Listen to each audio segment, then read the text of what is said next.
Livro Política. Autor Aristóteles. Livro 7. Aquele que deseja investigar adequadamente sobre a melhor forma de um Estado deve primeiro determinar qual é a vida mais desejável, e enquanto isso permanecer incerto, a melhor forma do Estado também será incerta, pois, na ordem natural das coisas, aqueles que se espera que levem a melhor vida são governados da melhor maneira possível dadas as circunstâncias. Portanto, devemos primeiro determinar qual é a vida mais geralmente desejável e então se a mesma vida é ou não a melhor para o Estado e para os indivíduos. Assumindo que já foi dito o suficiente em discussões fora da escola sobre a melhor vida, vamos agora apenas repetir o que está contido nelas. Certamente, ninguém irá contestar a propriedade daquela divisão de bens que os separa em três classes, a saber, bens externos, bens do corpo e bens da alma, ou negar que o homem feliz deve ter todos os três. Pois ninguém afirmaria que ele é feliz quem não tem nele uma partícula de coragem, temperança, justiça ou prudência, quem tem medo de cada inseto que passa voando por ele, e cometerá qualquer crime, por maior que seja, para satisfazer sua luxúria por comida ou bebida, quem sacrificaria seu amigo mais querido pelo valor de meio centavo, e é tão fraco e falso de mente quanto uma criança ou um louco. Essas proposições são quase universalmente reconhecidas assim que são proferidas, mas os homens diferem quanto ao grau ou superioridade relativa deste ou daquele bem. Alguns pensam que uma quantidade muito moderada de virtude é suficiente, mas não colocam limites em seus desejos de riqueza, propriedade, poder, reputação e coisas do tipo. A esses, respondemos com um apelo aos fatos, que facilmente provam que a humanidade não adquire ou preserva a virtude com a ajuda de bens externos, mas bens externos com a ajuda da virtude, e que a felicidade, seja consistindo em prazer ou virtude, ou ambos, é encontrada com mais frequência entre aqueles que são mais cultivados em sua mente e em seu caráter, e têm apenas uma parcela moderada de bens externos, do que entre aqueles que possuem bens externos em excesso, mas são deficientes em qualidades superiores, e isso não é apenas uma questão de experiência, mas, se refletido, facilmente parecerá estar de acordo com a razão. Pois, enquanto os bens externos têm um limite, como qualquer outro instrumento, e todas as coisas úteis têm uma natureza tal que onde há excesso deles eles devem ou causar danos, ou pelo menos ser de nenhuma utilidade, para seus possuidores, todo o bem da alma, quanto maior for, também é de maior utilidade, se o epíteto útil, assim como nobre, for apropriado a tais assuntos. Nenhuma prova é necessária para mostrar que o melhor estado de uma coisa em relação a outra corresponde em grau de excelência ao intervalo entre as naturezas das quais dizemos que esses mesmos estados são estados, e de modo que, se a alma é mais nobre do que nossas posses ou nossos corpos, tanto absoluta quanto em relação a nós, deve ser admitido que o melhor estado de um tem uma proporção similar ao outro. Novamente, é para o bem da alma que os bens externos e os bens do corpo são elegíveis, e todos os homens sábios devem escolhê-los pelo bem da alma, e não a alma pelo bem deles. Reconheçamos então que cada um possui exatamente tanta felicidade quanto possui de virtude e sabedoria, e de ações virtuosas e sábias. Deus é testemunha dessa verdade para nós, pois ele é feliz e abençoado, não por causa de qualquer bem externo, mas em si mesmo e por causa de sua própria natureza. E aqui, por necessidade, está a diferença entre boa sorte e felicidade, pois os bens externos vêm por si mesmos, e o acaso é o autor deles, mas ninguém é justo ou temperado por ou através do acaso. Da mesma forma, e por um raciocínio semelhante, o estado feliz pode ser mostrado como aquele que é o melhor e que age corretamente, e corretamente não pode agir sem realizar ações corretas, e nem o indivíduo nem o estado podem realizar ações corretas sem virtude e sabedoria. Assim, a coragem, justiça e sabedoria de um estado têm a mesma forma e natureza que as qualidades que conferem ao indivíduo que as possui o nome de justo, sábio ou temperado. Isso deve bastar como preâmbulo, pois não pude evitar tocar nessas questões, nem pude passar por todos os argumentos que as afetam, e esses são assuntos de outra ciência. Assumamos então que a melhor vida, tanto para indivíduos quanto para estados, é a vida de virtude, quando a virtude tem bens externos suficientes para a realização de boas ações.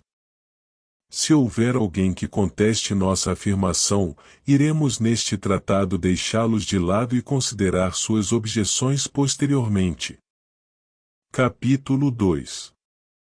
Resta discutir a questão se a felicidade do indivíduo é a mesma que a do Estado, ou diferente. Aqui novamente não pode haver dúvida, ninguém nega que são as mesmas.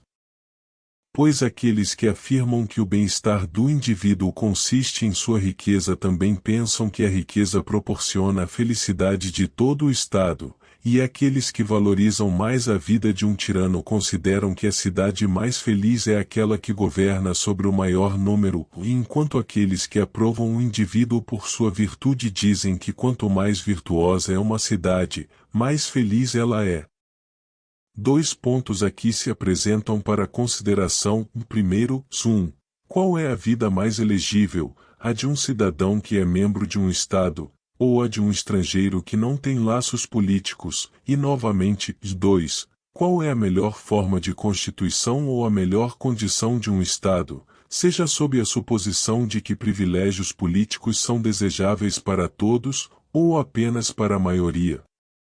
Uma vez que o bem do Estado e não do indivíduo é o assunto próprio do pensamento e especulação política, e estamos envolvidos em uma discussão política, enquanto o primeiro desses 2 pontos tem um interesse secundário para nós, o último será o principal objeto de nossa investigação. Agora é evidente que a forma de governo é melhor na qual cada homem, quem quer que seja, pode agir melhor e viver feliz.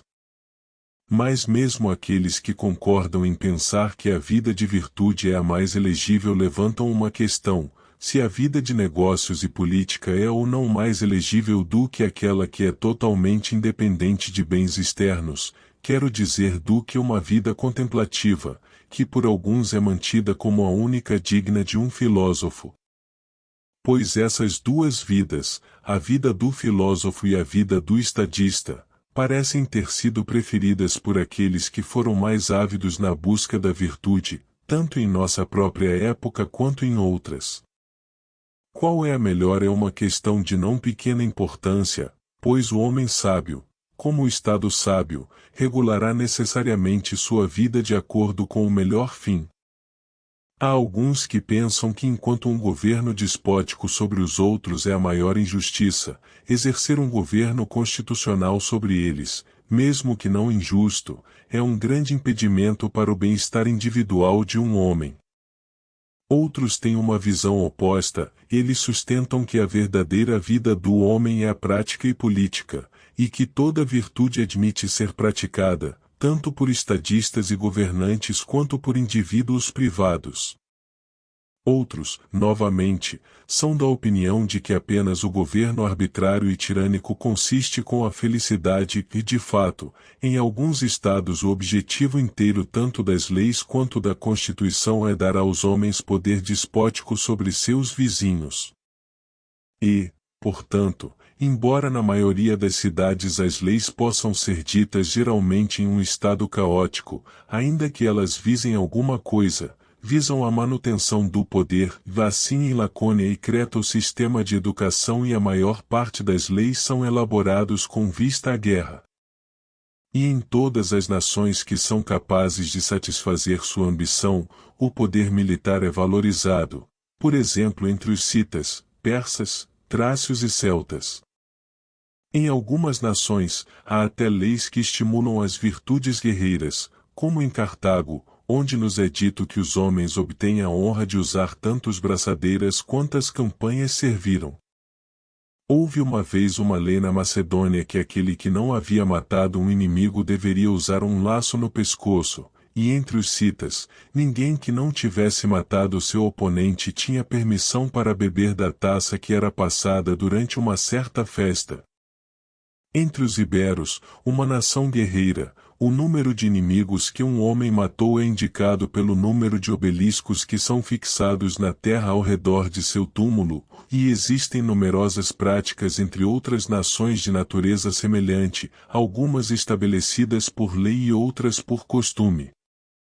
No entanto, para uma mente reflexiva, deve parecer muito estranho que o estadista esteja sempre considerando como ele pode dominar e tiranizar sobre os outros, quer eles queiram ou não. Como algo que nem sequer é lícito pode ser o negócio do estadista ou do legislador. Certamente é ilícito governar sem considerar a justiça, pois pode haver poder onde não há direito. As outras artes e ciências não oferecem paralelo, um médico não é esperado para persuadir ou coagir seus pacientes, nem um piloto os passageiros em seu navio. No entanto, a maioria dos homens parece pensar que a arte do governo despótico é a ciência política, e o que os homens afirmam ser injusto e inexpediente em seu próprio caso, eles não se envergonham de praticar em relação aos outros, eles exigem regras justas para si mesmos, mas onde estão envolvidos outros homens, eles não se importam com isso.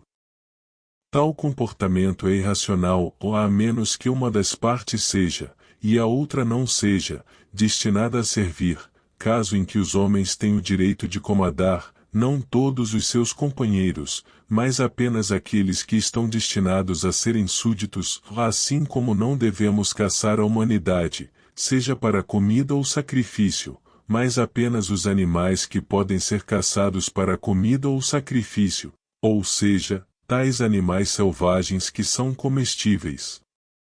E certamente pode haver uma cidade feliz em isolamento, que assumiremos ser bem governada, pois é totalmente possível que uma cidade assim isolada possa ser bem administrada e ter boas leis, mas tal cidade não seria constituída com qualquer visão de guerra ou conquista de inimigos, todo esse tipo de coisa deve ser excluído. Portanto, vemos muito claramente que as atividades belicosas, embora geralmente consideradas honrosas, não são o fim supremo de todas as coisas, mas apenas meios. E o bom legislador deve investigar como estados e raças de homens e comunidades podem participar de uma vida boa e da felicidade que lhes é acessível. Suas leis não serão sempre as mesmas, e onde há vizinhos, ele terá que ver que tipo de estudos devem ser praticados em relação aos seus vários caracteres, ou como as medidas apropriadas em relação a cada um devem ser adotadas. O fim ao qual a melhor forma de governo deve visar pode ser adequadamente considerado uma questão futura. Capítulo 3. Vamos agora nos dirigir àqueles que, embora concordem que a vida da virtude é a mais desejável, diferem sobre a maneira de praticá-la. Pois alguns renunciam ao poder político e pensam que a vida do homem livre é diferente da vida do estadista e a melhor de todas, mas outros acham a vida do estadista a melhor. O argumento destes últimos é que aquele que não faz nada não pode fazer bem, e que a atividade virtuosa é idêntica à felicidade. A ambos nós dizemos, vocês estão em parte certos e em parte errados. O primeiro grupo está certo ao afirmar que a vida do homem livre é melhor do que a vida do déspota, pois não há nada grandioso ou nobre em ter o uso de um escravo, na medida em que ele é um escravo, ou em emitir comandos sobre coisas necessárias. Mas é um erro supor que todo tipo de governo é despótico como o de um mestre sobre escravos, pois há tamanha diferença entre o governo sobre homens livres e o governo sobre escravos quanto há entre a escravidão por natureza e a liberdade por natureza, sobre a qual eu disse o suficiente no início deste tratado. E é igualmente um equívoco colocar a inatividade acima da ação, pois a felicidade é atividade, e as ações dos justos e sábios são a realização de muitas coisas nobres. Mas talvez alguém, aceitando essas premissas, ainda mantenha que o poder supremo é o melhor de todos os bens, porque os seus possuidores são capazes de realizar o maior número de ações nobres. Se for assim, o homem que é capaz de governar, ao invés de ceder algo ao seu próximo, deveria antes tirar o seu poder, e o pai não deveria levar em conta seu filho, nem o filho seu pai, nem o amigo seu amigo. Eles não deveriam pensar um no outro em comparação com esse objeto mais elevado, pois o melhor é o mais desejável e o fazer o desejável e o fazer bem é o melhor. Pode haver alguma verdade nessa visão se assumirmos que ladrões e saqueadores alcançam o bem supremo. Mas isso nunca pode ser, a hipótese deles é falsa. Pois as ações de um governante não podem realmente ser honrosas, a menos que ele seja tanto superior aos outros homens quanto um marido é à esposa, ou um pai aos seus filhos, ou um mestre aos seus escravos. E, portanto, aquele que viola a lei nunca pode recuperar, por qualquer sucesso, por maior que seja, o que já perdeu ao se afastar da virtude. Pois entre iguais, o honorável e o justo consistem em compartilhar igualmente, como é justo e igual. Mas dar o desigual aos iguais, e o diferente aos que são semelhantes, é contrário à natureza, e nada que seja contrário à natureza é bom.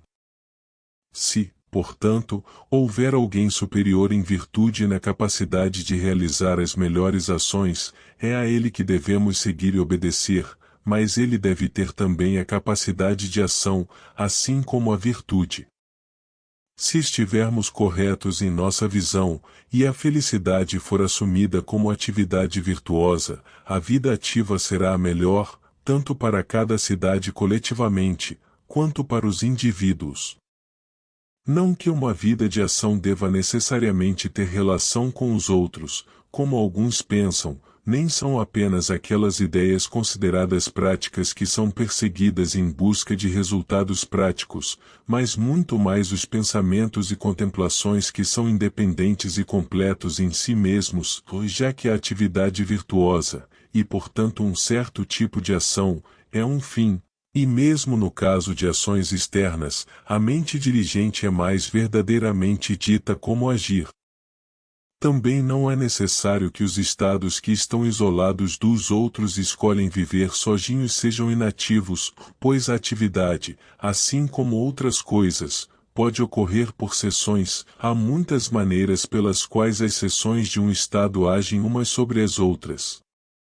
O mesmo é igualmente verdadeiro para cada indivíduo. Se isso fosse diferente, Deus e o universo, que não têm ações externas além de suas próprias energias, estariam longe da perfeição. Portanto, é evidente que a mesma vida é melhor para cada indivíduo, e para estados e para a humanidade como um todo. Capítulo 4. Até agora, como introdução. No que foi discutido anteriormente, falei sobre outras formas de governo, ou no que resta, o primeiro ponto a ser considerado é o que deveriam ser as condições do estado ideal ou perfeito, pois o estado perfeito não pode existir sem um fornecimento adequado dos meios de vida. E, portanto, devemos pressupor muitas condições puramente imaginárias, mas nada impossível. Haverá um certo número de cidadãos, um país onde colocá-los, e assim por diante. Assim como o tecelão ou o construtor naval ou qualquer outro artesão deve ter o material adequado para o seu trabalho, e na medida em que isso é melhor preparado, o resultado de sua arte será mais nobre, assim também o estadista ou legislador também deve ter os materiais adequados para ele. O primeiro entre os materiais necessários ao estadista é a população, dele considerará qual deve ser o número e o caráter dos cidadãos, e então qual deve ser o tamanho e o caráter do país. A maioria das pessoas pensa que um Estado, para ser feliz, deve ser grande, ou mais mesmo que estejam certas, elas não têm ideia do que é um Estado grande e o que é um Estado pequeno. Pois julgam o tamanho da cidade pelo número de habitantes, enquanto deveriam considerar, não o número, mas o poder. Uma cidade também, assim como um indivíduo, tem um trabalho a fazer, e aquela cidade que é melhor adaptada para o cumprimento de seu trabalho deve ser considerada maior, no mesmo sentido da palavra grande em que Hipócrates poderia ser chamado de maior, não como homem, mas como médico, do que outra pessoa que fosse mais alta. E mesmo se considerarmos a grandeza pelo número, não devemos incluir todos, pois sempre deve haver em cidades uma multidão de escravos, estrangeiros e forasteiros, mas devemos incluir apenas aqueles que são membros do Estado e que formam parte essencial dele. O número destes é uma prova da grandeza de uma cidade, ou mais uma cidade que produz muitos artesãos e comparativamente poucos soldados não pode ser grande, pois uma grande cidade não deve ser confundida com uma populosa. Além disso, a experiência mostra que uma cidade muito populosa raramente, se é que alguma vez, pode ser bem governada, pois todas as cidades que têm reputação de bom governo têm um limite de população. Podemos argumentar com base na razão, e o mesmo resultado se seguirá. Pois a lei é ordem, e uma boa lei é uma boa ordem, ou mais uma multidão muito grande não pode ser ordenada, de introduzir ordem no ilimitado é obra de um poder divino, de um poder como o que mantém unido o universo. A beleza é realizada em número e magnitude, e o estado que combina magnitude com boa ordem deve necessariamente ser o mais belo. Para o tamanho dos estados há um limite, como há para outras coisas, plantas, animais, instrumentos, pois nenhum deles mantém seu poder natural quando são muito grandes ou muito pequenos, mas ou perdem completamente sua natureza, ou são estragados. Por exemplo, um navio que tem apenas um palmo de comprimento não será um navio de forma alguma, nem um navio 1/4 de milha de comprimento, ainda pode haver um navio de um certo tamanho, seja ele grande demais ou pequeno demais, que ainda será um navio, mais ruim para navegar. Da mesma forma, um estado composto de poucos não é, como um estado deve ser, autossuficiente, quando composto de muitos, embora autossuficiente em todas as meras necessidades, como uma nação pode ser, não é um estado, sendo quase incapaz de governo constitucional. Pois quem pode ser o general de uma multidão tão vasta, ou quem o arauto, a menos que tenha a voz de um centauro? Portanto, um Estado só começa a existir quando atinge uma população suficiente para uma boa vida na comunidade política, dele pode, de fato, se um pouco exceder esse número, ser um Estado maior. Mas, como eu estava dizendo, deve haver um limite. Qual deveria ser o limite será facilmente determinado pela experiência. Pois tanto governadores quanto governados têm deveres a cumprir, as funções especiais de um governador são comandar e julgar.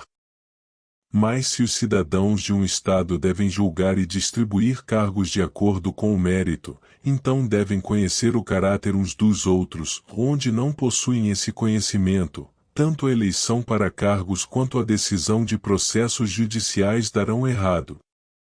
Quando a população é muito grande, eles são manifestamente resolvidos ao acaso, o que claramente não deveria ser. Além disso, em um estado superpopuloso, estrangeiros e metecos adquirirão facilmente os direitos de cidadãos, pois quem os encontrará? Claramente, então, o melhor limite da população de um estado é o maior número que é suficiente para os propósitos da vida e que pode ser visto de uma só vez. Suficiente sobre o tamanho de um Estado. Capítulo 5. De maneira bastante similar, o mesmo princípio se aplicará ao território do Estado. Todos concordariam em elogiar o território que é mais completamente autossuficiente, e esse deve ser o território que é todo produtivo, pois ter todas as coisas e não querer nada é suficiência. Em tamanho e extensão, deveria ser tal que permitisse aos habitantes viverem ao mesmo tempo com temperança e liberalidade, desfrutando do lazer. Se estamos certos ou errados em estabelecer esse limite, investigaremos mais precisamente mais adiante, quando tivermos ocasião de considerar qual é o uso correto da propriedade e da riqueza, uma questão muito disputada, porque os homens têm inclinação para se lançar a um dos dois extremos, alguns à mesquinhez, outros ao luxo.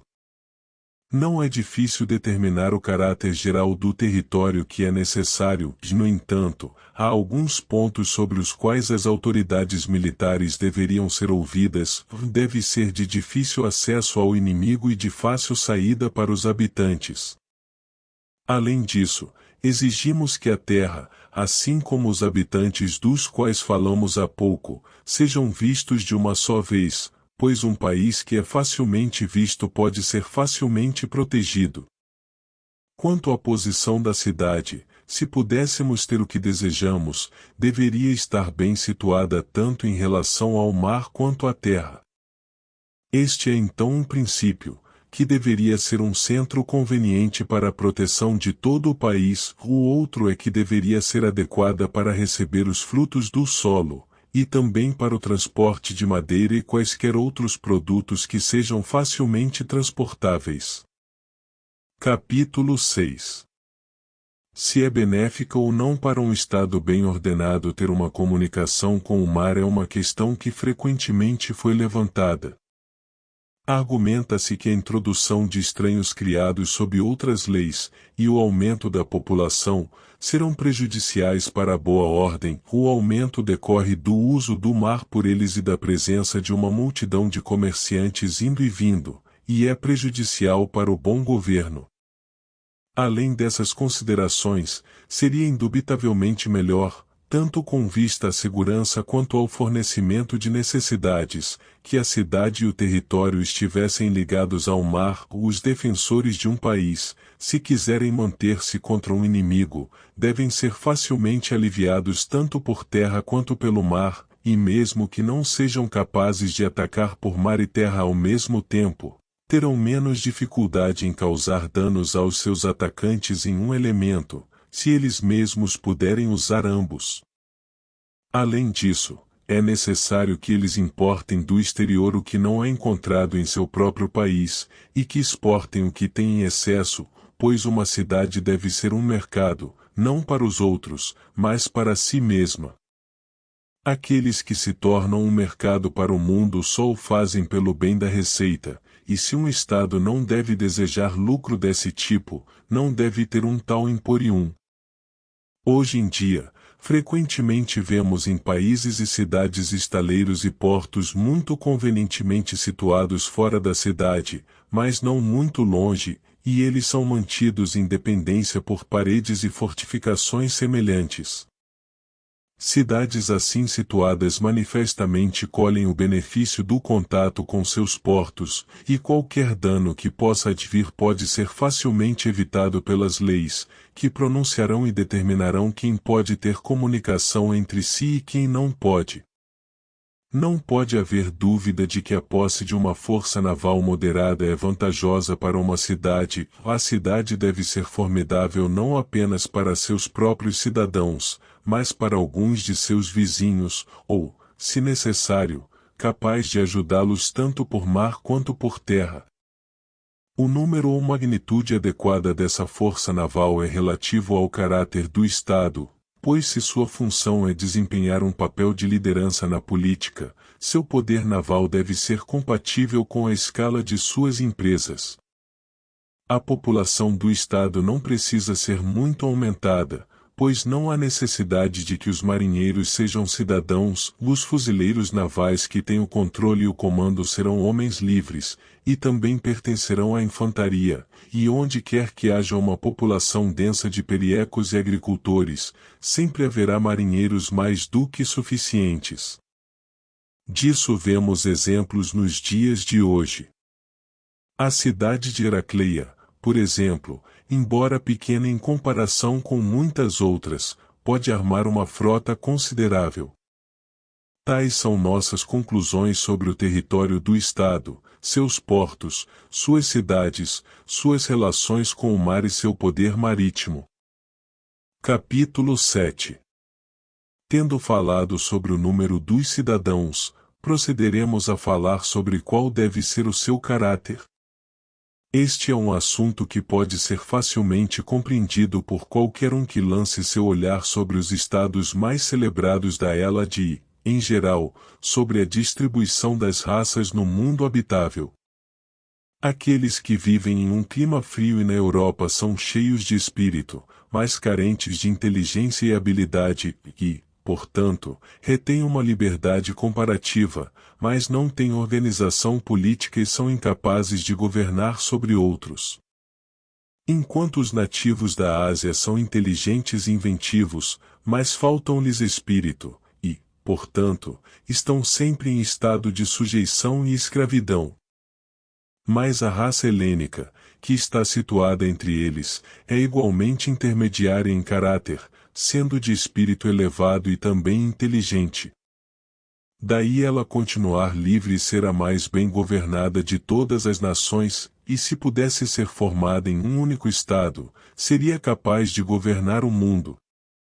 Também existem diferenças semelhantes nas diferentes tribos da Hélade, pois algumas delas são de natureza unilateral e são inteligentes ou corajosas apenas, enquanto em outras há uma feliz combinação de ambas as qualidades. E claramente aqueles que o legislador mais facilmente levará à virtude podem ser esperados que sejam tanto inteligentes quanto corajosos. Alguns dizem que os guardiões deveriam ser amigáveis para com aqueles que conhecem, ferozes para com aqueles que não conhecem. Agora, a paixão é a qualidade da alma que gera amizade e nos permite amar. Notavelmente o espírito dentro de nós é mais agitado contra nossos amigos e conhecidos do que contra aqueles que nos são desconhecidos. Quando pensamos que somos desprezados por eles, por esse motivo, Archilochus, reclamando de seus amigos, muito naturalmente dirige sua alma com estas palavras: pois com certeza és afligida por causa de amigos. O poder de comando e o amor à liberdade estão baseados, em todos os homens, nesta qualidade, pois a paixão é comandante e invencível.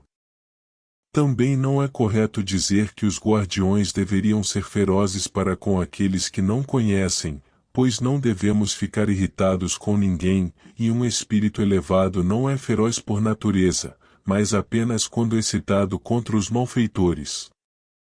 E isso, como eu estava dizendo antes, é um sentimento que os homens demonstram mais fortemente para com seus amigos se pensam que receberam uma injustiça de suas mãos, como de fato é razoável, pois, além do dano real, parecem ser privados de um benefício por aqueles que lhes devem um. Daí o ditado: cruel é a luta dos irmãos, e novamente: aqueles que amam em excesso também odeiam em excesso. Assim, quase determinamos o número e caráter dos cidadãos de nosso Estado, bem como o tamanho e natureza de seu território. Digo quase, pois não devemos exigir a mesma minúcia na teoria como nos fatos dados pela percepção. Capítulo 8. Assim como em outros compostos naturais as condições de um todo composto não são necessariamente partes orgânicas dele, assim também em um estado ou em qualquer outra combinação formando uma unidade nem tudo é uma parte, o que é uma condição necessária. Os membros de uma associação têm necessariamente algo em comum e igual para todos, no qual compartilham igual ou desigualmente. por exemplo, alimentos ou terras ou qualquer outra coisa. Mas onde há duas coisas das quais uma é um meio e a outra um fim, elas não têm nada em comum, exceto que uma recebe o que a outra produz. Tal é, por exemplo, a relação entre trabalhadores e ferramentas em relação ao seu trabalho. A casa e o construtor não têm nada em comum, mas a arte do construtor é para o bem da casa. E assim os estados exigem propriedade, mas a propriedade, mesmo que seres vivos estejam incluídos nela, não é parte de um estado, pois um estado não é apenas uma comunidade de seres vivos, mas uma comunidade de iguais, visando a melhor vida possível. Agora, enquanto a felicidade é o bem mais elevado, sendo uma realização e prática perfeita da virtude, que alguns podem alcançar, enquanto outros têm pouco ou nenhum dela, as várias qualidades dos homens são claramente a razão pela qual existem diversos tipos de estados e muitas formas de governo, pois diferentes homens buscam a felicidade de diferentes maneiras e por diferentes meios, e assim criam para si diferentes modos de vida e formas de governo. Devemos ver também quantas coisas são indispensáveis para a existência de um Estado, pois o que chamamos de partes de um Estado será encontrado entre os indispensáveis. Vamos então enumerar as funções de um Estado, e facilmente elicitaremos o que desejamos.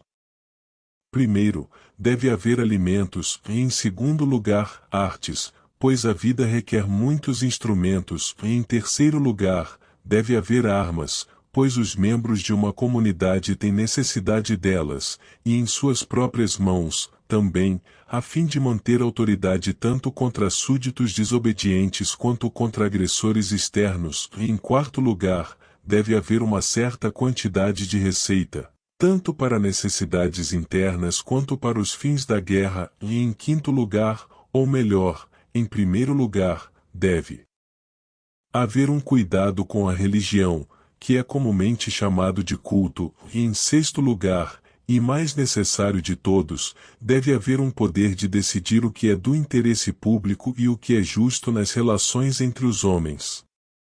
Estes são os serviços que todo Estado pode ser dito precisar.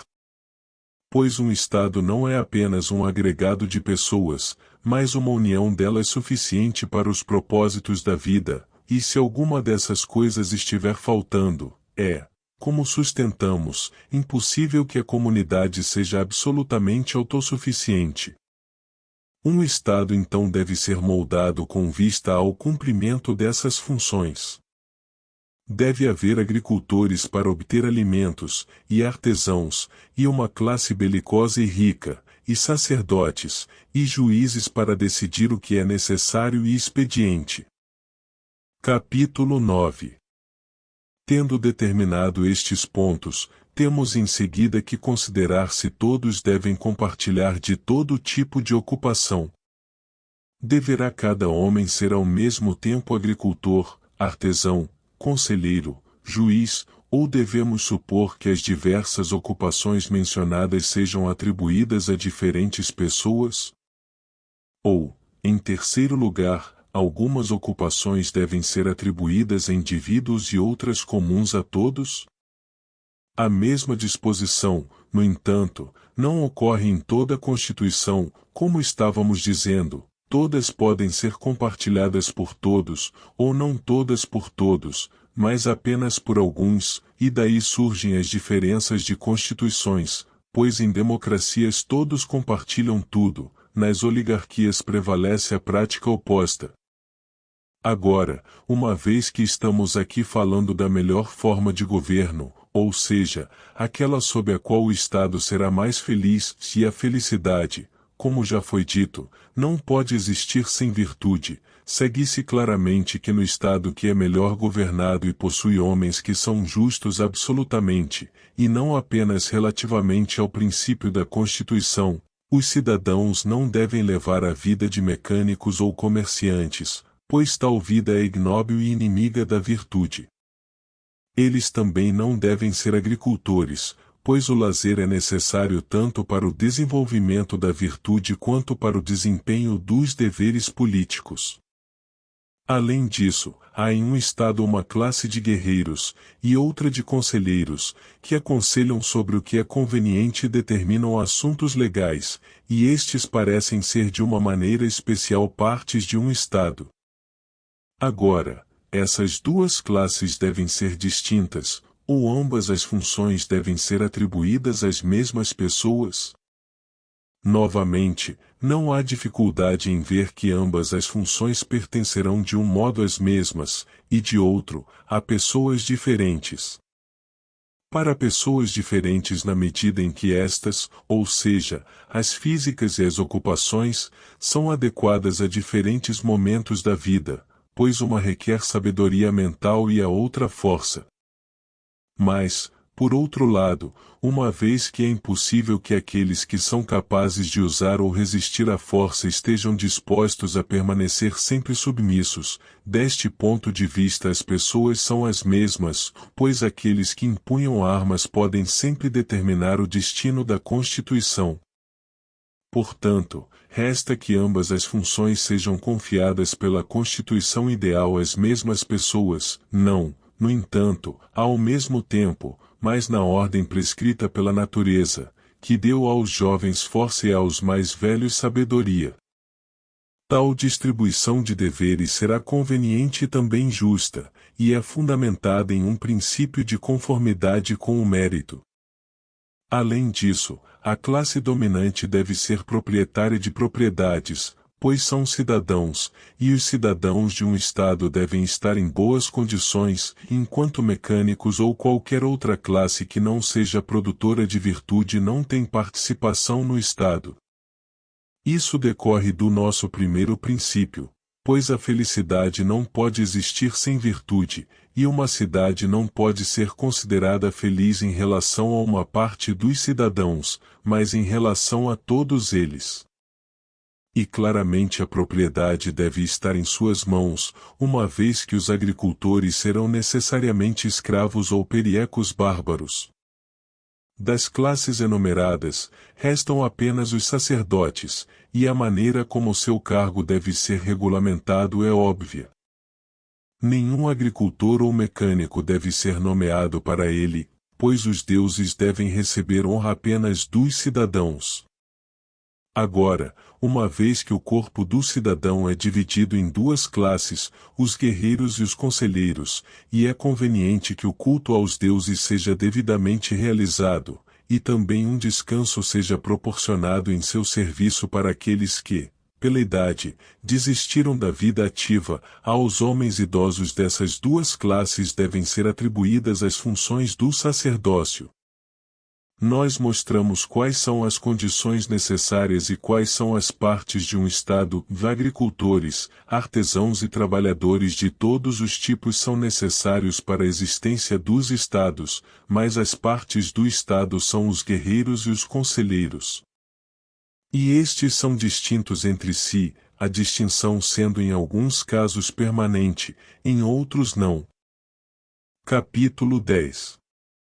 Não é uma descoberta nova ou recente dos filósofos políticos que o Estado deve ser dividido em classes, e que os guerreiros devem ser separados dos agricultores. O sistema tem continuado no Egito e em Creta até os dias de hoje, e foi estabelecido, segundo a tradição, por uma lei de Sesostris no Egito e de Minos em Creta.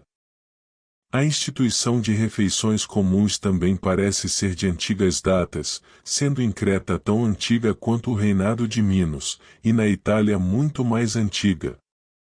Os historiadores italianos dizem que havia um certo Italus, rei da Oenotria, de quem os oenotrianos foram chamados de italianos, e que deu o nome de Itália ao promontório da Europa situado entre os golfos Siletic e Lametic, que estão distantes um do outro apenas meio-dia de jornada. Dizem que este Italus converteu os oenotrianos de pastores em agricultores, e além de outras leis que ele lhes deu, foi o fundador de suas refeições comuns. Até os dias de hoje, alguns que descendem dele mantêm esta instituição e certas outras leis dele.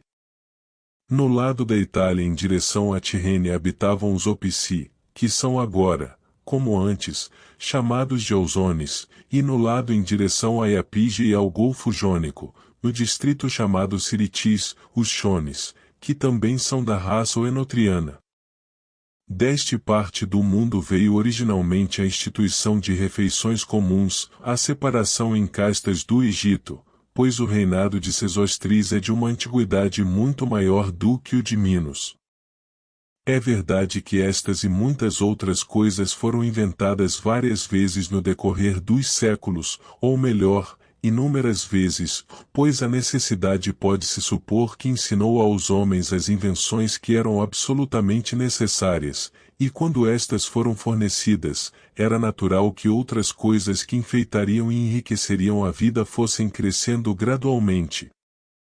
E podemos inferir que nas instituições políticas a mesma regra prevalece. O Egito testemunha a antiguidade de todas estas coisas, pois os egípcios parecem ser dos povos mais antigos, e eles têm leis e uma constituição regular existentes desde tempos imemoriais. Devemos, portanto, fazer o melhor uso do que já foi descoberto e tentar suprir as deficiências. Já observei que a terra deve pertencer àqueles que possuem armas e têm uma parte no governo, e que os agricultores devem ser uma classe distinta deles, e determinei qual deve ser a extensão e a natureza do território. Deixe-me prosseguir para discutir a distribuição da terra e o caráter da classe agrícola, pois não acho que a propriedade deva ser comum, como alguns afirmam, mas apenas que, por consentimento amigável, deve haver um uso comum dela, e que nenhum cidadão deve estar necessitado de subsistência. Quanto às refeições comuns, há um acordo geral de que uma cidade bem ordenada deve tê-las, e explicaremos mais adiante quais são nossas próprias razões para adotar esse ponto de vista. No entanto, não é fácil para os pobres contribuírem com a soma necessária de seus meios particulares e também para proverem sua casa. O custo do culto religioso também deve ser uma despesa pública. A terra deve, portanto, ser dividida em duas partes, uma pública e outra privada, e cada parte deve ser subdividida, parte da terra pública sendo apropriada para o serviço dos deuses e a outra parte usada para custear as refeições comuns, e enquanto da terra privada, parte deve estar perto da fronteira e a outra perto da cidade, de modo que, cada cidadão tendo 2 lotes, todos eles tenham terra em ambos os lugares, há justiça e equidade em tal divisão, e isso tende a inspirar unanimidade entre as pessoas em suas guerras fronteiriças. Onde não há essa disposição, alguns deles estão muito prontos para entrar em conflito com seus vizinhos, enquanto outros são tão cautelosos que perdem completamente o senso de honra. Portanto, em alguns lugares, há uma lei que proíbe aqueles que vivem perto da fronteira de participar das deliberações públicas sobre guerras com vizinhos, sob a alegação de que seus interesses perverterão seu julgamento. Pelas razões já mencionadas, então, a terra deve ser dividida da maneira descrita. A melhor coisa de todas seria que os agricultores fossem escravos tirados de homens que não são todos da mesma raça e não são espirituosos, pois se eles não têm espírito, estarão mais adequados para seu trabalho, e não haverá perigo de que façam uma revolução. A próxima melhor coisa seria que eles fossem perióci de raça estrangeira e de natureza inferior semelhante, ou alguns deles deveriam ser escravos de indivíduos empregados nas propriedades privadas de homens de posses, o restante deveria ser propriedade do Estado e empregado na terra comum. Explicarei mais adiante qual é o tratamento adequado para os escravos e por que é conveniente que a liberdade lhes seja sempre oferecida como recompensa por seus serviços. Capítulo 11. Já dissemos que a cidade deve estar aberta para a terra e para o mar, e para todo o país na medida do possível. Em relação ao próprio local, nosso desejo seria que sua situação fosse afortunada em 4 aspectos. O primeiro, saúde. Isso é uma necessidade. Cidades que ficam em direção ao leste são sopradas pelos ventos vindos do leste são as mais saudáveis. Em seguida, em termos de saúde, estão aquelas que estão abrigadas do vento norte, pois têm um inverno mais ameno. O local da cidade também deve ser conveniente tanto para a administração política quanto para a guerra. Com vista a esta última, deve proporcionar fácil saída aos cidadãos e, ao mesmo tempo, ser inacessível e difícil de capturar pelos inimigos. Deve haver uma abundância natural de nascentes e fontes na cidade, ou, se houver deficiência delas, grandes reservatórios podem ser estabelecidos para a coleta de água da chuva, de modo que não faltem quando os habitantes estiverem isolados do campo pela guerra. Deve-se ter um cuidado especial com a saúde dos habitantes, que dependerá principalmente da salubridade do local e do quarteirão a que estão expostos, e em segundo lugar, do uso de água pura. Este último ponto não é de forma alguma uma consideração secundária, pois os elementos que usamos mais e com mais frequência para sustentar o corpo contribuem mais para a saúde, e entre estes estão a água e o ar. Portanto, em todos os estados sábios, se houver falta de água pura, e o suprimento não for igualmente bom, a água potável deve ser separada daquela que é usada para outros fins.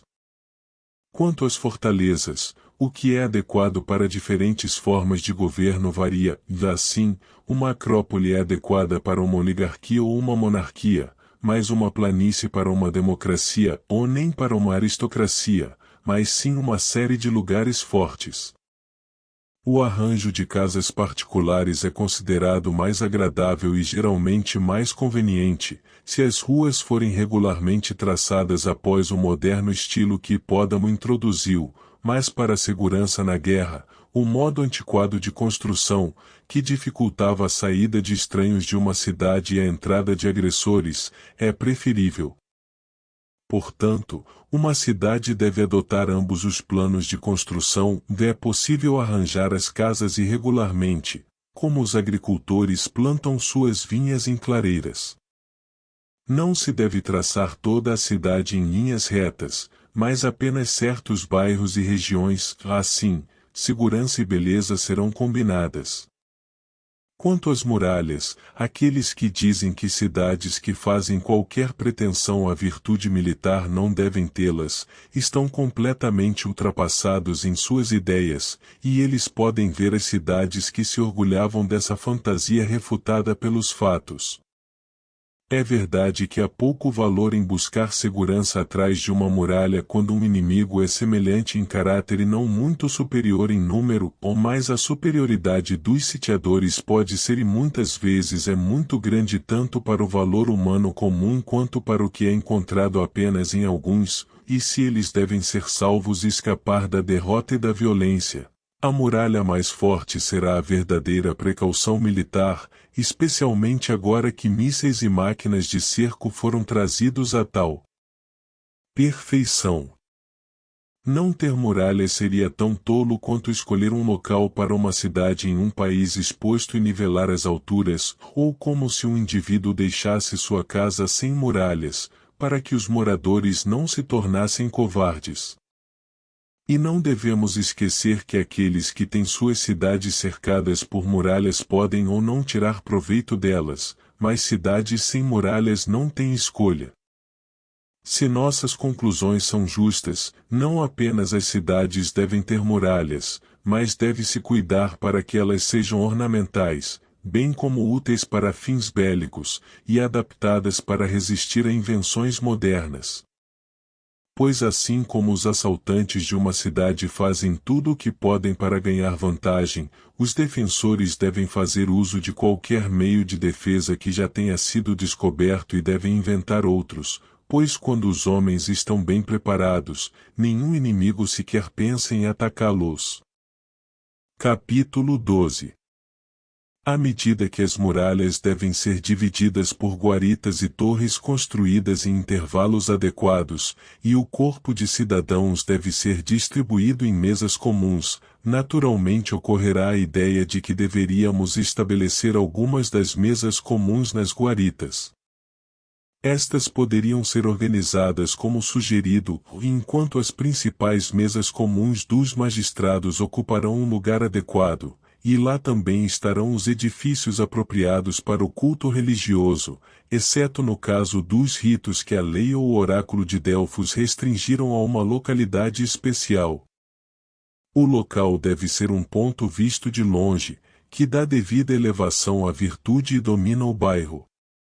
Abaixo deste ponto deve ser estabelecida uma ágora, como aquela que os tessálios chamam de ágora dos homens livres, desta. Todo comércio deve ser excluído, e nenhum mecânico, agricultor ou pessoa desse tipo permitido entrar, a menos que seja convocado pelos magistrados.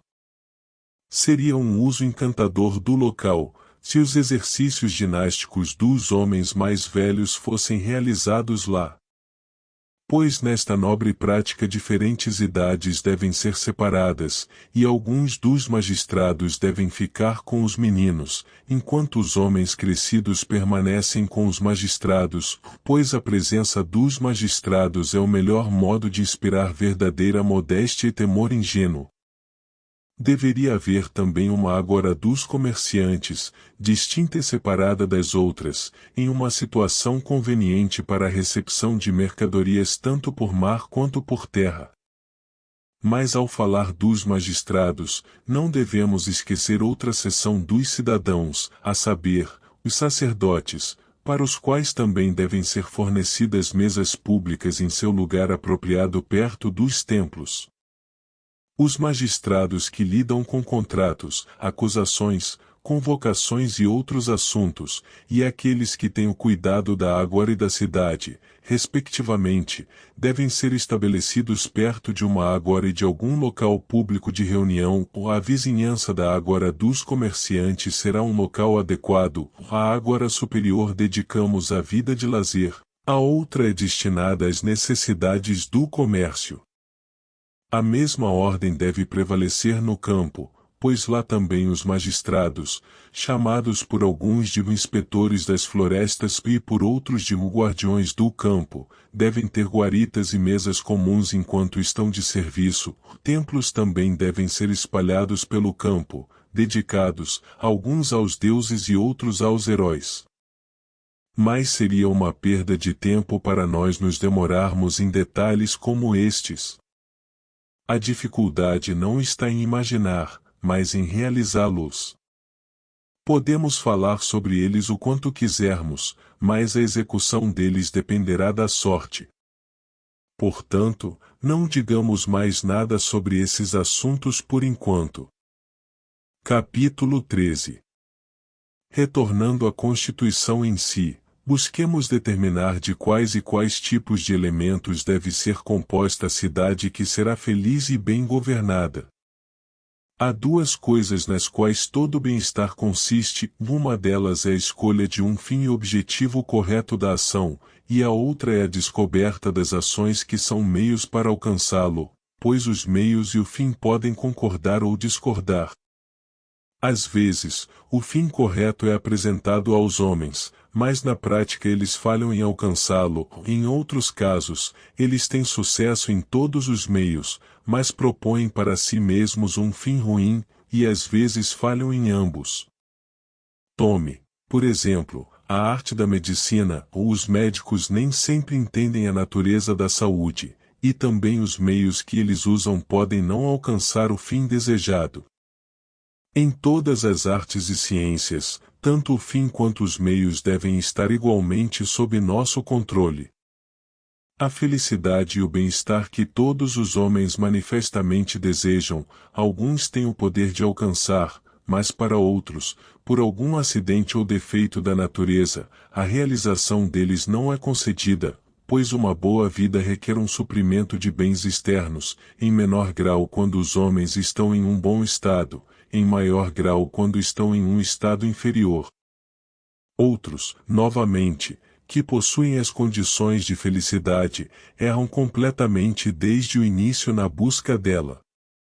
Mas como nosso objetivo é descobrir a melhor forma de governo, aquela, a saber, sob a qual uma cidade será melhor governada, e como a cidade é melhor governada quando tem a maior oportunidade de obter felicidade, é evidente que devemos claramente esclarecer a natureza da felicidade. Sustentamos, e dissemos na ética, se os argumentos ali apresentados tiverem algum valor, que a felicidade é a realização e o exercício perfeito da virtude, e isso não condicional, mas absoluto. E usei o termo condicional para expressar o que é indispensável, e o absoluto para expressar o que é bom em si mesmo. Tome o caso das ações justas, punições justas e castigos realmente brotam de um bom princípio, mas são boas apenas porque não podemos fazer sem elas. Seria melhor que nem indivíduos nem estados precisassem de nada do tipo, mas ações que visam a honra e ao benefício são absolutamente as melhores. A ação condicional é apenas a escolha de um mal menor, enquanto estas são a base e a criação do bem. Um homem bom pode fazer o melhor mesmo da pobreza e da doença, e dos outros males da vida, mas ele só pode alcançar a felicidade sob as condições opostas, pois isso também foi determinado de acordo com argumentos éticos, que o homem bom é aquele para quem, porque ele é virtuoso, as coisas que são absolutamente boas são boas. Também é claro que seu uso desses bens deve ser virtuoso e no sentido absoluto bom. Isso faz os homens pensarem que os bens externos são a causa da felicidade. No entanto, poderíamos muito bem dizer que uma performance brilhante na lira deve ser atribuída ao instrumento e não à habilidade do artista. Segue-se então do que foi dito que algumas coisas o legislador deve encontrar prontas em um Estado, outras ele deve prover. E, portanto, só podemos dizer que nosso Estado seja constituído de tal maneira a ser abençoado com os bens dos quais a fortuna dispõe, pois reconhecemos seu poder enquanto a virtude e a bondade no Estado não são uma questão de acaso, mas o resultado do conhecimento e do propósito. Uma cidade só pode ser virtuosa quando os cidadãos que têm uma parte no governo são virtuosos, e em nosso Estado todos os cidadãos compartilham do governo. Vamos então indagar como um homem se torna virtuoso.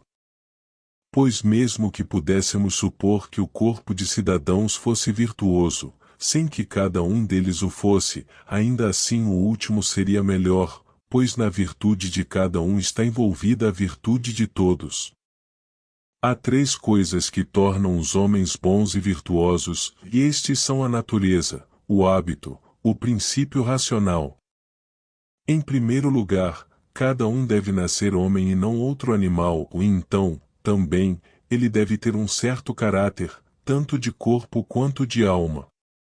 Mas algumas qualidades não têm utilidade ao nascer, pois são alteradas pelo hábito, e há alguns dons que pela natureza são feitos para serem transformados pelo hábito em bom ou mal. Os animais levam, na maior parte, uma vida de natureza, embora em menores detalhes alguns sejam influenciados pelo hábito também. O homem tem o princípio racional, além disso, e apenas o homem.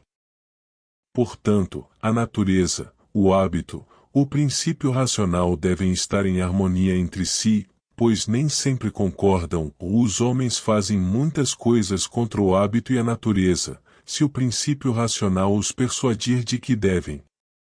Já determinamos quais naturezas são mais facilmente moldadas pelas mãos do legislador. O resto é obra da educação, ou aprendemos algumas coisas por hábito e algumas por instrução. Capítulo 14. Uma vez que toda a sociedade política é composta de governantes e súditos, consideremos se as relações entre eles devem se alternar ou ser permanentes. Pois a educação dos cidadãos variará necessariamente com a resposta dada a esta questão. Agora, se alguns homens se destacassem dos outros na mesma medida em que se supõe que deuses e heróis superem a humanidade em geral, tendo em primeiro lugar uma grande vantagem até mesmo em seus corpos, e em segundo lugar em suas mentes, de modo que a superioridade dos governantes fosse indiscutível e patente para seus súditos, seria claramente melhor que, uma vez por todas, uma classe governasse e a outra servisse. Mas como isso é inatingível, e os reis não têm uma superioridade marcada sobre seus súditos, como Silax afirma ser encontrada entre os indianos, é obviamente necessário, por muitos motivos, que todos os cidadãos igualmente compartilhem sua vez de governar e serem governados.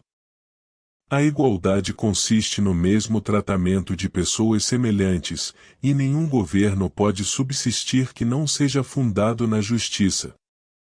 Pois se o governo for injusto, todos no país se unem aos governados no desejo de uma revolução, e é impossível que os membros do governo sejam tão numerosos a ponto de serem mais fortes do que todos os seus inimigos juntos. No entanto, é inegável que os governantes devem superar seus súditos.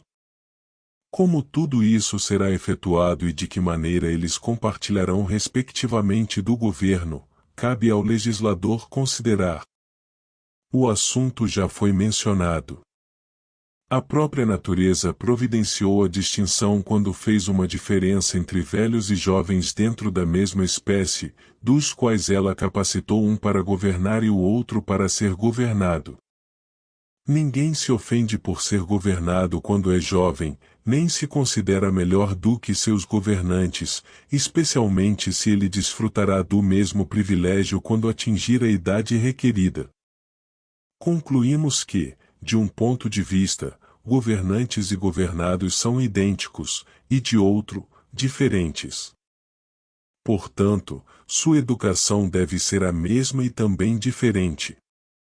Pois aquele que deseja aprender a comandar bem deve, como dizem os homens, antes de tudo aprender a obedecer. Como observei na primeira parte deste tratado, há uma regra que é em benefício dos governantes e outra que é em benefício dos governados. A primeira é um governo despótico, a segunda um governo livre. Alguns comandos diferem não na coisa comandada, mas na intenção com que são impostos. Portanto, muitas tarefas aparentemente servis são uma honra para os jovens livres que as desempenham, pois as ações não diferem tanto como honrosas ou desonrosas em si mesmas, mas no fim e na intenção delas. Mas, já que afirmamos que a virtude do cidadão e do governante é a mesma do homem bom, e que a mesma pessoa deve primeiro ser súdita e depois governante, o legislador deve garantir que eles se tornem homens bons, e por meio do que isso pode ser realizado, e qual é o fim da vida perfeita. Agora, a alma do homem é dividida em duas partes, uma das quais tem um princípio racional em si mesma, e a outra, não tendo um princípio racional em si mesma, é capaz de obedecer a tal princípio. E chamamos um homem de qualquer forma bom porque ele tem as virtudes dessas duas partes. Em qual delas o fim é mais provável de ser encontrado não é motivo de dúvida para aqueles que adotam nossa divisão, pois no mundo tanto da natureza quanto da arte, o inferior sempre existe em benefício do melhor ou superior, e o melhor ou superior é aquele que tem um princípio racional. Este princípio, também, em nossa maneira comum de falar, é dividido em dois tipos, pois há um princípio prático e um especulativo. Esta parte, então, deve ser evidentemente dividida de maneira semelhante. E deve haver uma divisão correspondente de ações. As ações da parte naturalmente melhor devem ser preferidas por aqueles que têm o poder de alcançar duas das três ou todas, pois aquilo que é sempre mais elegível para cada um é o mais alto que ele pode alcançar. A vida inteira também é dividida em duas partes, negócios e lazer, guerra e paz, e algumas ações visam o que é necessário e útil, e outras o que é honroso. E a preferência dada a uma ou outra classe de ações deve necessariamente ser como a preferência dada a uma ou outra parte da alma e suas ações sobre a outra, onde deve haver guerra em prol da paz, negócios em prol do lazer, coisas úteis e necessárias em prol de coisas honrosas. Todos esses pontos o estadista deve ter em mente ao elaborar suas leis. Ele deve considerar as partes da alma e suas funções, e acima de tudo o melhor e o fim. Ele também deve lembrar das diversidades das vidas e ações humanas. Pois os homens devem ser capazes de se engajar em negócios e ir à guerra, mas o lazer e a paz são melhores. Eles devem fazer o que é necessário e de fato o que é útil, mas o que é honroso é melhor. Com base nesses princípios, crianças e pessoas de todas as idades que requerem educação devem ser treinadas. Enquanto mesmo os helênicos dos dias atuais, que são reputados como os melhores governados, e os legisladores que lhes deram suas constituições, não parecem ter moldado seus governos com vistas ao melhor fim, ou ter lhes dado leis e educação com vistas a todas as virtudes, mas de maneira vulgar voltaram-se para aquelas que prometiam ser mais úteis e lucrativas. Muitos escritores modernos têm adotado uma visão semelhante. Eles elogiam a Constituição espartana, e elogiam o legislador por fazer da conquista e da guerra seu único objetivo, uma doutrina que pode ser refutada por argumentos e que há muito tempo foi refutada pelos fatos. Pois a maioria dos homens deseja o império na esperança de acumular os bens da fortuna, e com base nisso, Tibron e todos aqueles que escreveram sobre a Constituição espartana elogiaram seu legislador, porque os espartanos, ao serem treinados para enfrentar perigos, ganharam grande poder. Mas certamente eles não são um povo feliz agora que seu império acabou, nem seu legislador estava certo. Que resultado ridículo, se, quando estão continuando na observância de suas leis e ninguém interfere com eles, perderam a melhor parte da vida. Esses escritores ainda erram sobre o tipo de governo que o legislador deveria aprovar, pois o governo dos homens livres é mais nobre e implica mais virtude do que o governo despótico. Nenhuma cidade deve ser considerada feliz, nenhum legislador deve ser elogiado porque ele treina seus cidadãos para conquistar e obter domínio sobre seus vizinhos, pois há grande mal nisso. Por um princípio semelhante, qualquer cidadão que pudesse, deveria obviamente tentar obter o poder em seu próprio estado, e o crime que os espartanos acusam o rei Pausânias de tentar, embora ele já tivesse tanta honra. Nenhum princípio assim e nenhuma lei com esse objetivo é nem próprio de um estadista, nem útil, nem correto. Pois as mesmas coisas são melhores tanto para indivíduos quanto para estados, e essas são as coisas que o legislador deve implantar na mente de seus cidadãos. Tampouco os homens devem estudar a guerra com o objetivo de escravizar aqueles que não merecem ser escravizados, mas em primeiro lugar devem se precaver contra sua própria escravidão, e em segundo lugar obter o império para o bem dos governados, e não com o intuito de exercer um despotismo geral, e em terceiro lugar devem buscar ser senhores apenas daqueles que merecem ser escravos. Os fatos, assim como os argumentos, provam que o legislador deve direcionar todas as suas medidas militares e outras para a provisão de lazer e o estabelecimento da paz. Pois a maioria desses estados militares estão seguros apenas enquanto estão em guerra, mas caem quando adquirem seu império. Como o ferro não utilizado, eles perdem sua têmpera em tempos de paz. E por isso o legislador é culpado, pois nunca os ensinou a levar a vida de paz. Capítulo 15. Já que o fim dos indivíduos e dos estados é o mesmo, o fim do melhor homem e da melhor constituição também deve ser o mesmo. É portanto evidente que deve existir em ambos as virtudes do ócio, pois a paz, como tem sido frequentemente repetido, é o fim da guerra, e o ócio do trabalho. Mas o ócio e a cultura podem ser promovidos, não apenas por aquelas virtudes que são praticadas no ócio, mas também por algumas daquelas que são úteis para os negócios.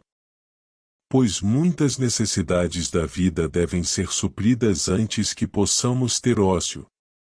Portanto, uma cidade deve ser temperante e corajosa, e capaz de suportar, pois verdadeiramente, como diz o provérbio, não há ócio para escravos, e aqueles que não podem enfrentar o perigo como homens são escravos de qualquer invasor. Coragem e resistência são necessárias para os negócios e filosofia para o ócio, temperança e justiça para ambos, e mais especialmente em tempos de paz e ócio, pois a guerra obriga os homens a serem justos e temperantes, enquanto o desfrute da boa fortuna e o ócio que vem com a paz tendem a torná-los insolentes. Aqueles então que parecem estar melhor e possuir todo o bem, têm necessidade especial de justiça e temperança. Por exemplo, aqueles, se existirem, como os poetas dizem, que habitam nas ilhas dos bem-aventurados, eles acima de todos precisarão de filosofia e temperança e justiça, e tanto mais quanto mais ócio tiverem, vivendo no meio da abundância. Não há dificuldade em ver porque o estado que seria feliz e bom deve ter essas virtudes. Se é vergonhoso para os homens não serem capazes de usar os bens da vida, é especialmente vergonhoso não ser capaz de usá-los em tempos de ócio, para mostrar excelentes qualidades em ação e guerra, e quando tem paz e ócio não serem melhores do que escravos. Portanto, não devemos praticar a virtude ao modo dos espartanos.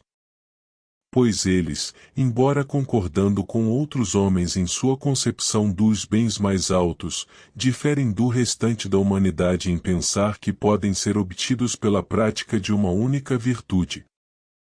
E visto que eles consideram esses bens e o desfrute deles maiores do que o desfrute derivado das virtudes e que deve ser praticada por si mesma, é evidente pelo que foi dito, ou devemos agora considerar como e por meio de quais meios ela deve ser alcançada. Já determinamos que a natureza e o hábito e o princípio racional são necessários, e, destes, a natureza adequada dos cidadãos também foi definida por nós. Mas ainda temos que considerar se o treinamento da vida inicial deve ser o do princípio racional ou do hábito, pois esses dois devem estar de acordo, e quando em acordo, formarão então a melhor das harmonias. O princípio racional pode ser equivocado e não atingir o ideal mais alto da vida, e pode haver uma influência igualmente maligna do hábito. Tanto é claro, em primeiro lugar, que, como em todas as outras coisas, o nascimento implica um começo antecedente, e que existem começos cujo fim é relativo a um fim mais adiante. Agora, nos homens, o princípio racional e a mente são o fim para o qual a natureza se esforça, de modo que o nascimento e a disciplina moral dos cidadãos devem ser ordenados com vistas a eles. Em segundo lugar, como a alma e o corpo são dois, vemos também que existem duas partes da alma, a racional e a irracional, e dois estados correspondentes, razão e apetite. E como o corpo é anterior na ordem de geração à alma, assim o irracional é anterior ao racional. A prova é que a raiva e o desejo e o anseio são implantados nas crianças desde o nascimento, mas a razão e a compreensão são desenvolvidas à medida que envelhecem. Portanto, o cuidado com o corpo deve preceder o da alma, e o treinamento da parte apetitiva deve seguir. Não obstante, nosso cuidado com ele deve ser em benefício da razão, e nosso cuidado com o corpo em benefício da alma. Capítulo 16.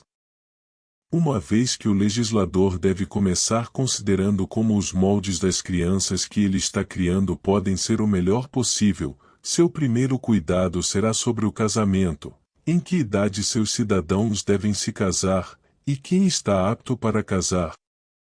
Ao legislar sobre este assunto, ele deve considerar as pessoas e a duração de sua vida, para que sua vida procriativa possa terminar no mesmo período, e que não diferem em seus poderes corporais, como será o caso se o homem ainda for capaz de gerar filhos enquanto a mulher for incapaz de concebê-los, ou a mulher capaz de conceber enquanto o homem for incapaz de gerar, pois dessas causas surgem brigas e diferenças entre os casados. Em segundo lugar, ele deve considerar o momento em que os filhos sucederão aos pais, não deve haver intervalo de idade muito grande, pois então os pais estarão muito velhos para obter qualquer prazer de seu afeto, ou ser de qualquer utilidade para eles.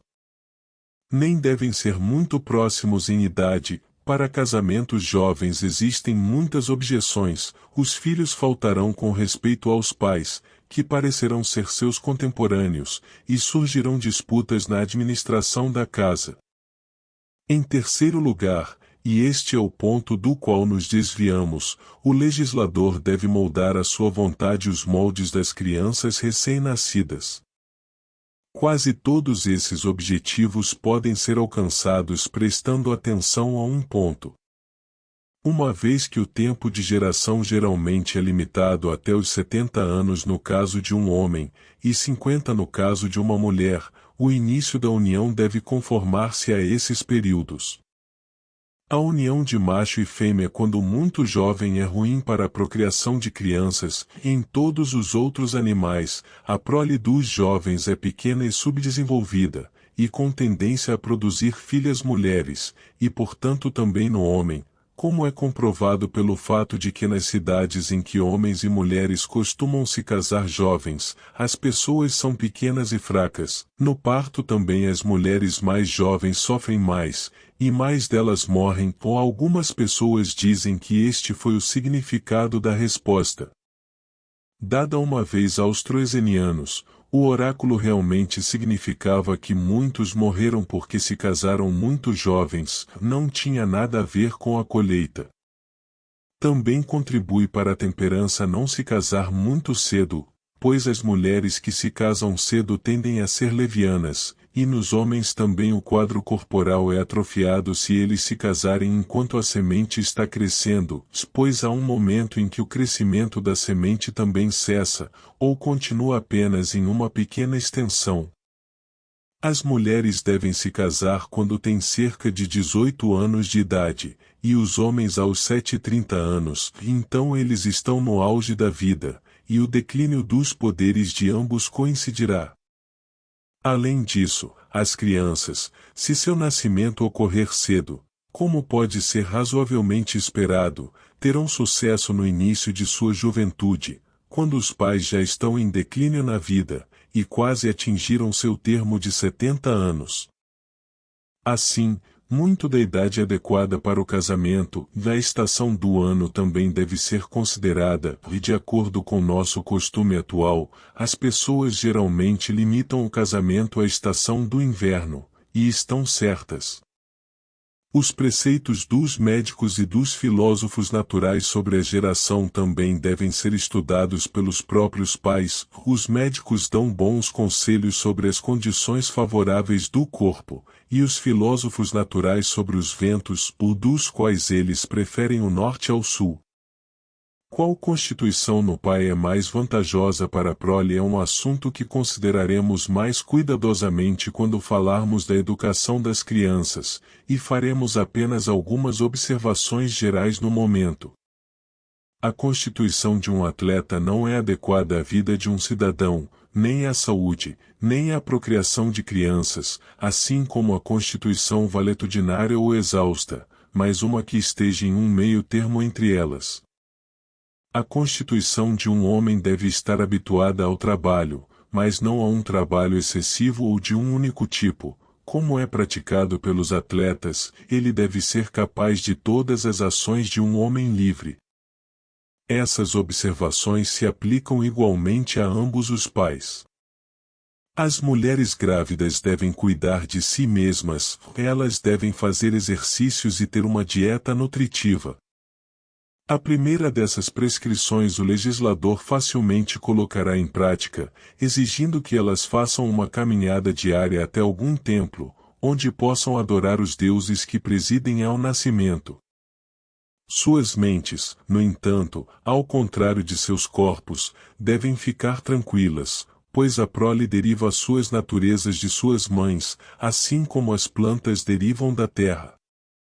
Quanto à exposição e criação das crianças, que haja uma lei de que nenhuma criança deformada deve viver, mas que, com base no excesso no número de crianças, se os costumes estabelecidos do Estado proibirem isso, pois em nosso Estado a população tem um limite, nenhuma criança deve ser exposta, mas quando os casais têm filhos em excesso, que o aborto seja realizado antes que o sentido e a vida tenham começado. O que pode ou não ser feito legalmente nesses casos depende da questão da vida e da sensação. E agora, tendo determinado em que idades homens e mulheres devem começar sua união, vamos também determinar quanto tempo eles devem continuar a gerar e ter filhos para o Estado, homens que são muito velhos, como homens que são muito jovens, produzem crianças defeituosas em corpo e mente, os filhos de homens muito velhos são fracos. O limite, então, deve ser a idade que é o auge de sua inteligência, e isso na maioria das pessoas, de acordo com a noção de alguns poetas que medem a vida por períodos de 7 anos, é cerca de 50, com 4 ou 5 anos ou mais tarde, eles devem cessar de ter famílias, e a partir desse momento em diante, apenas coabitar um com o outro pelo bem da saúde, ou por algum motivo semelhante. Quanto ao adultério, que seja considerado desonroso, em geral, para qualquer homem ou mulher ser encontrado de qualquer maneira infiel quando estão casados, e chamados de marido e mulher. Se durante o tempo de ter filhos ocorrer algo do tipo, que a pessoa culpada seja punida com a perda de privilégios proporcionalmente à ofensa. Capítulo 17. Após o nascimento das crianças, o modo de criá-las pode-se supor que tenha um grande efeito em sua força corporal.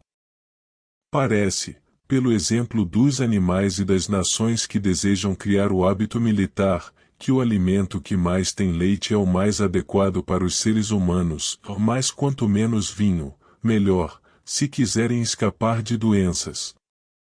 Também todos os movimentos aos quais as crianças podem ser submetidas em sua primeira idade são muito úteis.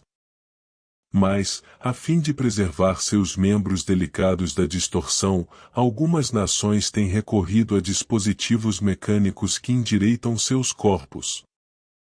Acostumar as crianças ao frio desde seus primeiros anos também é uma prática excelente, que contribui muito para a saúde e as endurece para o serviço militar. Portanto, muitos bárbaros têm o costume de mergulhar seus filhos ao nascer em um riacho frio, outros, como os celtas, os vestem apenas com uma leve peça de roupa. Pois a natureza humana deve ser cedo habituada a suportar tudo o que, por hábito, pode ser feito para suportar, mas o processo deve ser gradual. E as crianças, por seu calor natural, podem ser facilmente treinadas para suportar o frio. Tais cuidados devem acompanhá-los na primeira etapa da vida. O próximo período dura até a idade de 5 anos. Durante este tempo, nenhuma demanda deve ser feita sobre a criança para estudo ou trabalho, para que seu crescimento não seja impedido, e deve haver movimento suficiente para evitar que os membros fiquem inativos. Isso pode ser garantido, entre outras formas, por meio de entretenimento, mas o entretenimento não deve ser vulgar ou cansativo ou efeminado. Os diretores de educação, como são chamados, devem ter cuidado com os contos ou histórias que as crianças ouvem, pois todas essas coisas são destinadas a preparar o caminho para o trabalho posterior e devem ser, na maior parte, imitações das ocupações que elas seguirão no futuro.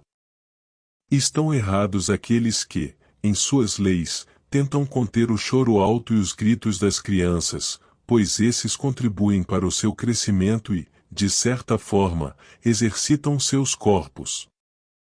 A tensão da voz tem um efeito fortalecedor semelhante ao produzido pela retenção da respiração em esforços violentos. Os diretores de educação devem estar atentos à sua criação e, em particular, devem cuidar para que sejam deixados o mínimo possível com escravos.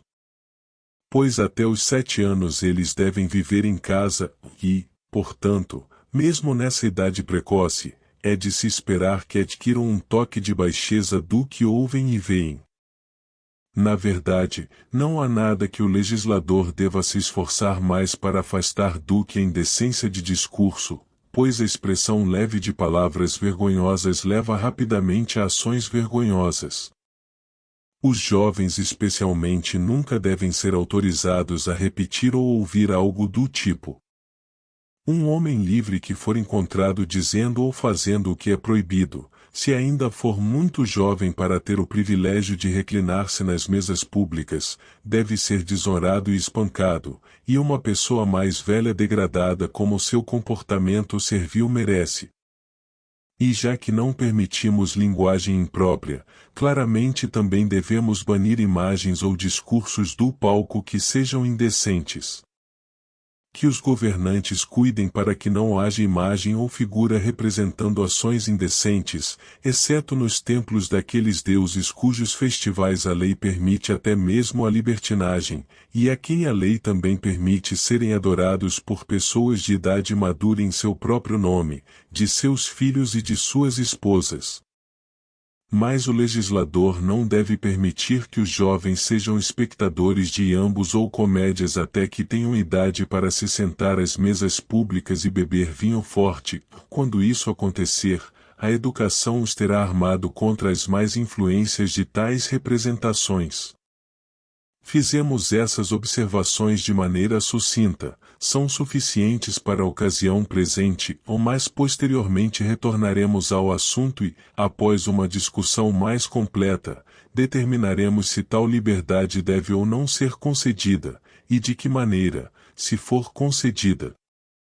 Teodoro, o ator trágico, estava totalmente certo em dizer que não permitiria que nenhum outro ator, mesmo que fosse de segunda categoria, entrasse antes dele, porque os espectadores se afeiçoavam às vozes que ouviam primeiro. E o mesmo princípio se aplica universalmente à associação com coisas, assim como com pessoas, pois sempre gostamos mais do que vem primeiro. E, portanto, os jovens devem ser mantidos afastados de tudo o que é ruim, e especialmente de coisas que sugerem vício ou ódio. Quando os 5 anos se passaram, durante os 2 anos seguintes, eles devem observar as atividades que aprenderão no futuro.